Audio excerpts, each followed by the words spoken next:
admirals and generals are leaving their posts from airfields, at sea, and at tactical headquarters around the world. Defense Secretary Pete Hegseth summoning all U.S. general officers and admirals in command positions and senior enlisted leaders to a meeting at the U.S. Marine Corps base in Quantico, Virginia.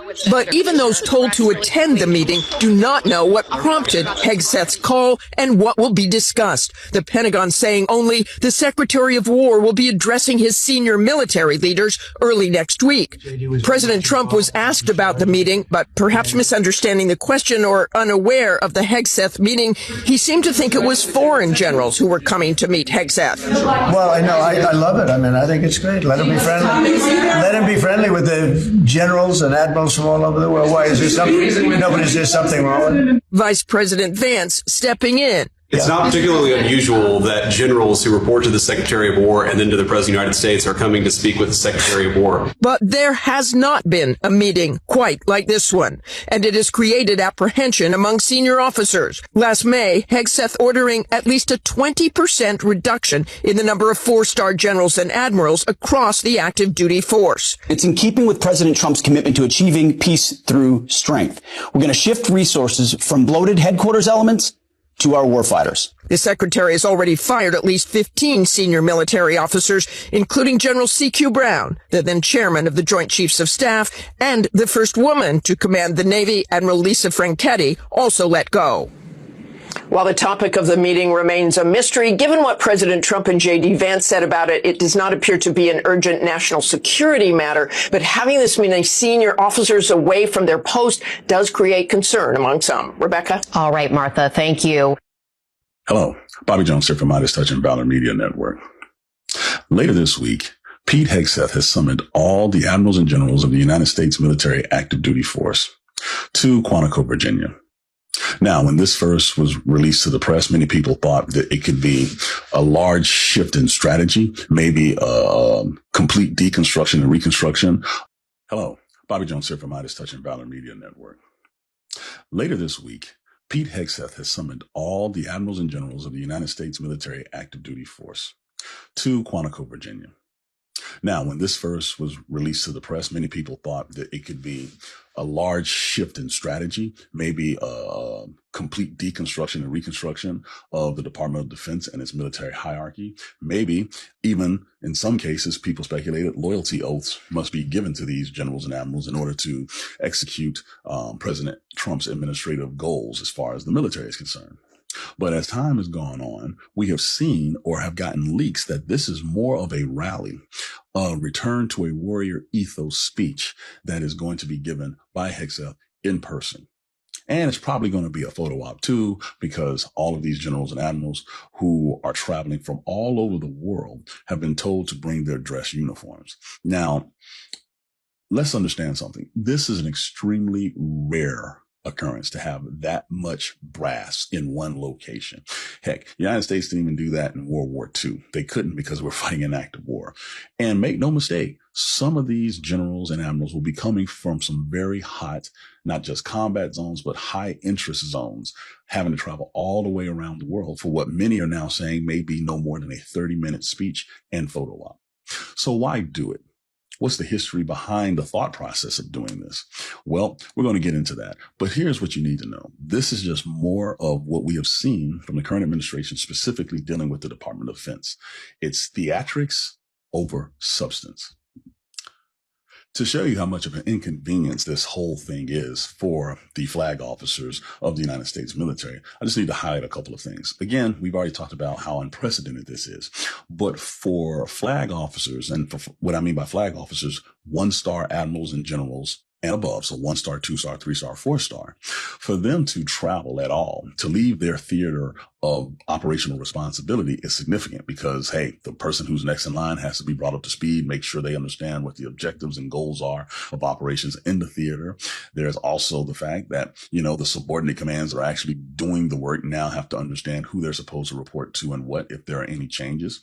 And then finally, just the removal of leadership, possibly from some sensitive areas and sensitive operations, could result in miscommunication. Now, understand, this is all for maybe a 30-minute speech. So if you're on the other side of the world from Quantico, Virginia, let's say that you're in, I don't know, the Western Pacific, flying all the way around the world to get to Virginia, sit down, be in your dress uniform, and then speak or be spoken to about the warrior ethos and having to look a certain way, and then basically being berated by someone whose background we'll get into later, when you can be using that time to building international relationships, alliances, Hi guys, my name is Messi and you're welcome back to the channel. Today guys, we want to talk about this Hegseth issue. Please guys, stay tuned and watch with me. So Hegseth is now calling together a big meeting of the top brass in military. Let's stop right here and break down what's really happening. First of all, this is not leadership, this is theater. Hegseth is not an elected leader. He is a Fox News personality who plays soldiers on the TV. When people like him start stepping into roles of power, it shows how the right wings mix propaganda with a military. That's not dangerous. That is democracy. So our Secretary of War, Pete Hegseth, calls together a big meeting of all the top brass in the military, all branches. We're talking 800 generals, admirals, and the like, has this meeting. And everybody is worried about what's going to happen at this meeting. A lot of people came out here and said, I know what he's going to do. He's going to decapitate the military. Other people said, well, he's going to start a war. A lot of people had some horrible things that could come out of this meeting. And I said, well, yeah, that could be. They're crazy enough to do that shit. Or it could just be stupid and embarrassing. I'm happy to tell you that meeting is now done, and it was just stupid and embarrassing. Pete Hegseth comes out, talks about grooming, talks about exercising, about fat generals, about being woke and how that's all going to change. See what I mean? It was just embarrassing. But it didn't reach the most embarrassing moment until the orange anus steps up and decides he wants to give a little attention as well. He's going off on fucking tangents. We don't know what the hell he's talking about. He's lying. He's talking about winning 7 wars. He's talking about the special paper that he uses for commendations or whatever. It's got to have gold on it. It's got to be pretty. I use the better paper than Joe Biden did. And Joe Biden came up a number of times. This whole thing was a massive waste of time. It was a security risk, and it was a huge embarrassment. And you know what the sad part of it is? I'm fucking relieved. Marine Corps veteran here, and I would love to talk about the big dick swinging contest that we watched at Quantico today, where they flew 800 of our top generals and admirals out there so Pete could basically fat shame them and demand that they shave their beards. Let's call this what it is, guys. Waste, fraud, and abuse. Think about the money that they spent on the flights, the transportation, lodging, per diem, manpower, and they could have done that on Zoom.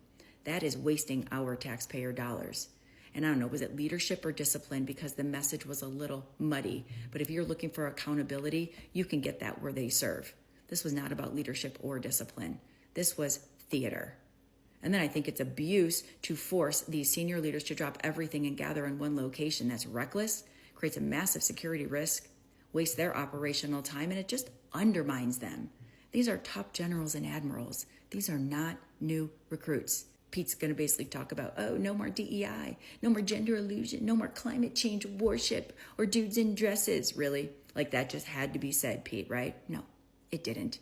Basically, what you're telling the world is that you don't even trust your own generals. Let that sink in. Our enemies are laughing at us, and that list continues to grow every day. We look like unserious micromanagers, and any good leader, any smart leader knows that you're not going to motivate anybody to get on board with your plans by public humiliation. What a joke. How demoralizing to this group of leaders who have been in our military for 20, 30 plus years. Just talk about disrespect. Can we put this administration through Leadership 101? Just doing it all wrong, man. Doing it all wrong. Or Pete Hegseth calls together a big meeting of all the top brass in the military, all branches. We're talking 800 generals, admirals, and the like, has this meeting. And everybody is worried about what's going to happen at this meeting. A lot of people came out here and said, I know what he's going to do. He's going to decapitate the military. Other people said, well, he's going to start a war. A lot of people had some horrible things that could come out of this meeting. And I said, well, yeah, that could be. They're crazy enough to do that shit. Or it could just be stupid and embarrassing. I'm happy to tell you that meeting is now done, and it was just stupid and embarrassing. Pete Hegseth comes out, talks about grooming, talks about exercising, about fat generals, about being woke, and how that's all going to change. See what I mean? It was just embarrassing. But it didn't reach the most embarrassing moment until the orange anus steps up and decides he wants to get a little attention as well. He's going off on fucking tangents. We don't know what the hell he's talking about. He's lying. He's talking about winning 7 wars. He's talking about the special paper that he uses for commendations or whatever. It's got to have gold on it. It's got to be pretty. I use the better paper than Joe Biden did. And Joe Biden came up a number of times. This whole thing was a massive waste of time. It was a security risk, and it was a huge embarrassment. And you know what the sad part of it is? I'm fucking relieved. He had said, if you are not on board, get out. More leadership changes will be made, of that I'm certain. Not because we want to, but because we must. Once again, this is life and death. But if the words I'm speaking today are making your heart sink, then you should do the honorable thing and resign. And that is essentially what this general is doing. That is from the Air Force. Now, this came from General Thomas Bussier, where he says, after much reflection and with a full heart, Barb and I have made the difficult decision to request retirement from the United States Air Force for personal and family reasons. I am deeply honored to have been nominated for Vice Chief of Staff of the United States Air Force and profoundly grateful for the trust and confidence placed in me by the President. Serving alongside the exceptional men and women of our Air Force has been the privilege of a lifetime. I'm especially proud of the warrior airmen of the Air Force Global Strike Command and everything we've accomplished together. While I'm stepping away from active duty, my commitment to service remains. I look forward to finding new ways to support our Air Force, our national defense, and the incredible people who make it all possible. Thank you all who have supported me throughout this journey. General Thomas Bussier, AFGC SC Commander. This person's like, yep, I'm done. I'm getting out of here. And I also have to say that is, I think, the intent of partially having this in person where all the generals and admirals are there. And the Secretary of War is saying, if you're on board, awesome. If you're not, get off the train. And the message was loud and clear here. Secondly, the top brass are not everyday soldiers. They are generals, admirals, people at the very top of the system. When they sit in the meeting like this, the focus is not protecting ordinary people. It's about protecting the wealth of the rich, keeping the war machine running, and making sure billions of dollars keep flowing into the Pentagon while working people can't afford healthcare, housing, or food. And let's be real, the whole performance of gathering the generals looks strong and patriotic. It is just a show. It is a distraction from broken schools, poverty, and communities indeed. They want us looking at the military like it's a solution, when really it's a part of the problem. This isn't about security. It is about fixing power, feeding ego, and building the image of control. And history tells us when TV personalities start acting like military leaders, it's democracy that suffers it. Justice for the people, not for the generals. Power to the people, not to propagandas. So guys, thank you for watching my videos. If this is your first time of coming across my videos, please don't forget to like, share, and subscribe to my channel to help the channel grow.